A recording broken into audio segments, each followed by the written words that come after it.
دروژینچیان خلقی ولایت بادکند قرقیزستان که خط مرز بادکند با ولایت سوخت تاجیکستان را نظارت میکنند صبح بر وقت 13 ایول ساعت 5 در دهه اقتتیر 450 قوطی انگور تاجیکستان را بازداشت کردند.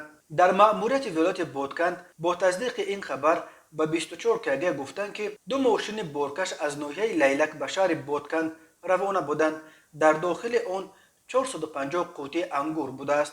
رانندگان گفتند که صاحب بار ماشین یکم شهروند قرقیزستان ناصرف است، ولی آنها صاحب بار ماشین دوم را نمیشناختند. دروژینچیان خلقی گفتند که در عموم 4 تن انگور را مصادره کرده به مقامات گمرک ولایت بادکند سپاریدند. قرقیزستان ماه می در پی مناقشه خونین در مرز با تاجیکستان مرزهایش را با این کشور بست. حالا بر علاوه سرحدبانان و مقامات گمرک وضعیت را در مرز قرقیزستان با تاجیکستان همچنین دروژینچیان خلقی که از حساب ساکنان مناطق مرزی تشکیل شدند نظارت میبرند.